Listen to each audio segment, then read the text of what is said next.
With a new season, or in this case, episode, comes new exotics for each class. Or rather, exotic.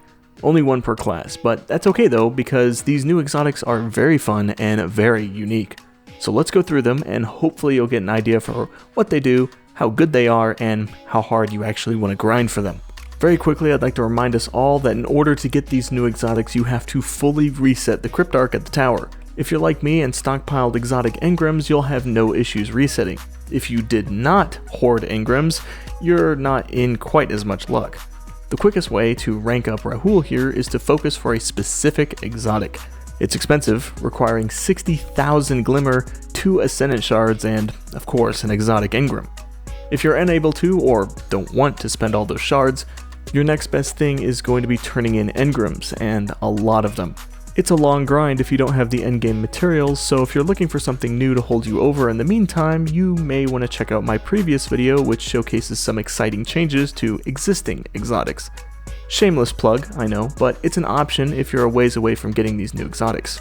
Now, onto the new stuff. Starting with Titans, we got the Blast Wave Striders, which you charge up with kills and then expend by either sliding or rocket jumping.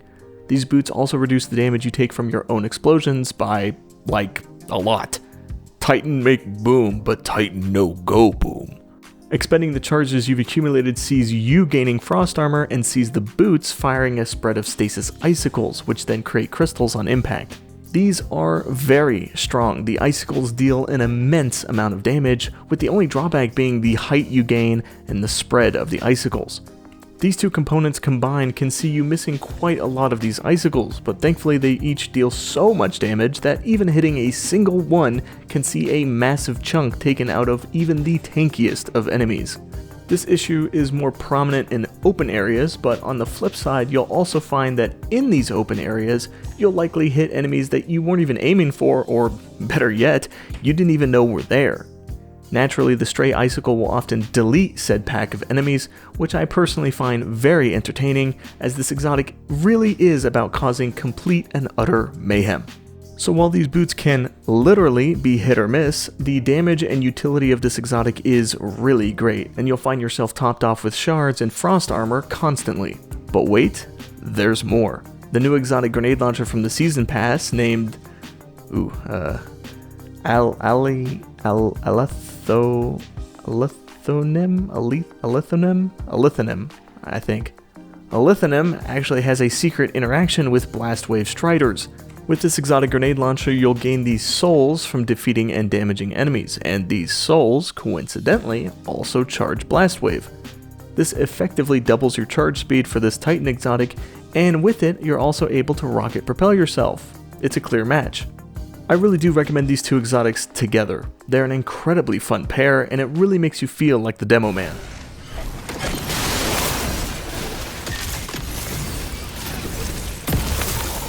Let's talk about Hunters next. Hunters get Mask of Fealty.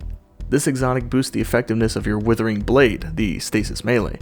It causes the first bounce of the blade to create a small stasis crystal, returns a bit of melee energy with each bounce, and if Withering Blade is used to damage a frozen target or a stasis crystal, that enemy or crystal will launch its own Withering Blades with its shatter. The melee energy looks to be about a third per blade, and having 2 blades means that should you toss both shurikens, you'll see about 2/3 of your melee back. The melee energy part isn't too crazy, but keep in mind that this is in addition to any stasis shards you may pick up, and the Gambler's Dodge returning a melee charge. Creating crystals on the first bounce of a shuriken sounds okay, but it's actually much stronger than you might think. Because a crystal is made where the shuriken first strikes, if you throw it at a foe, you'll immediately freeze that enemy. That's pretty strong on its own, but it gets even better. The shurikens created from shattering an enemy or crystal with the shuriken will also create crystals where they first impact. It's kinda confusing until you see it in action, but learning this really made me appreciate this exotic more. As far as weaknesses, this one has the most out of the 3. Maybe weakness is the wrong word. This exotic just feels like it needs the most build crafting to make shine. I really wasn't on board with this armor right away, but after playing around with it and piecing together some of the other parts of the stasis kit, I've really come to like this thing. This is also a really fun exotic with Monte Carlo. Auto rifles don't have any champion capabilities this season, but Stasis itself takes care of both Overload and Unstoppable champions with Slow and Shatter respectively, so running a weapon without a champion mod isn't such a big deal here. I also suspect that this could be a strong choice on Prismatic, so keep that in mind once you get your hands on this thing.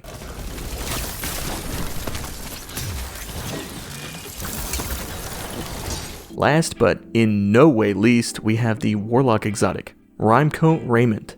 This exotic boosts your stasis turret in a multitude of ways. First, they'll now sit just a bit higher with a bit more range.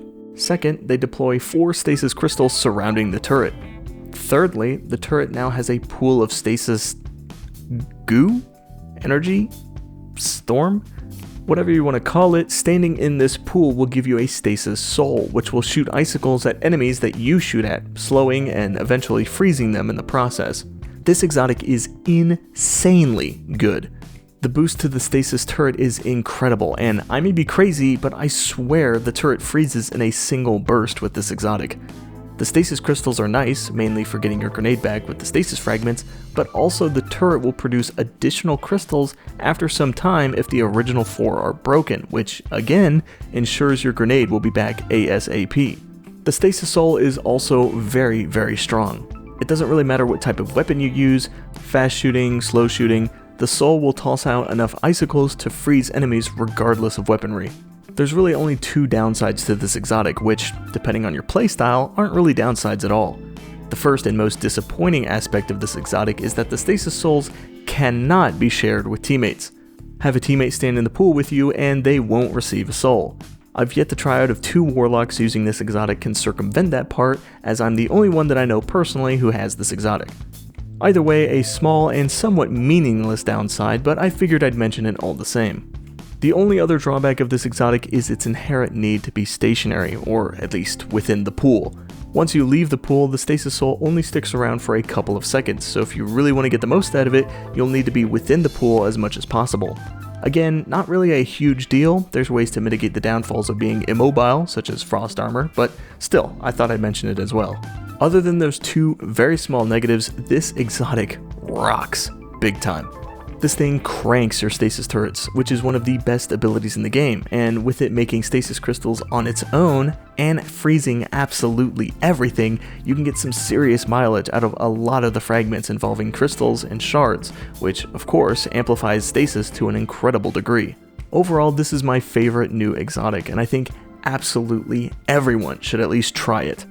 This could very well be one of the best exotics in the game, with my only hesitation being that it's so new.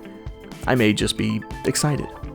Well, okay, I'm excited, but this exotic is awesome, trust me.